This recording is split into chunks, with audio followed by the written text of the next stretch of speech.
శరన్నవరాత్రుల్లో అమ్మవారు 9 రోజుల పాటు వివిధ రూపాల్లో భక్తులకు దర్శనమిస్తారు. ఆ క్రమంలో 7వ రోజు అంటే ఆశ్వయుజ మాస శుక్ల పక్ష సప్తమి రోజు దుర్గమ్మవారు సరస్వతీదేవి అలంకారంలో భక్తులకు దర్శనమివ్వనున్నారు. చదువు, విజ్ఞానం, సంగీతం, కళలకు దేవతగా సరస్వతీదేవిని భక్తితో కొలుస్తారు. ఓం శ్రీ సరస్వతీ దేవియే నమః అనే మంత్రం ఈరోజు చదువుకోవాలి. ఈరోజు అమ్మవారికి అటుకులు, బెల్లం, శనగపప్పు, కొబ్బరి ప్రసాదంతో పాటు దద్దోజనాన్ని నైవేద్యంగా సమర్పించాలి.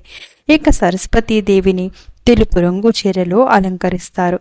అయితే అమ్మవారి జన్మ నక్షత్రం మూల. ఈ రోజున అమ్మవారిని దర్శించుకుంటే సుఫలితాలు కలుగుతాయని భక్తులు ప్రగాఢంగా విశ్వసిస్తారు. ఇక ఈరోజు అమ్మవారిని పూజించడం వల్ల విద్యార్థులు అన్ని రంగాల్లోనూ రాణిస్తారని విశ్వసిస్తారు.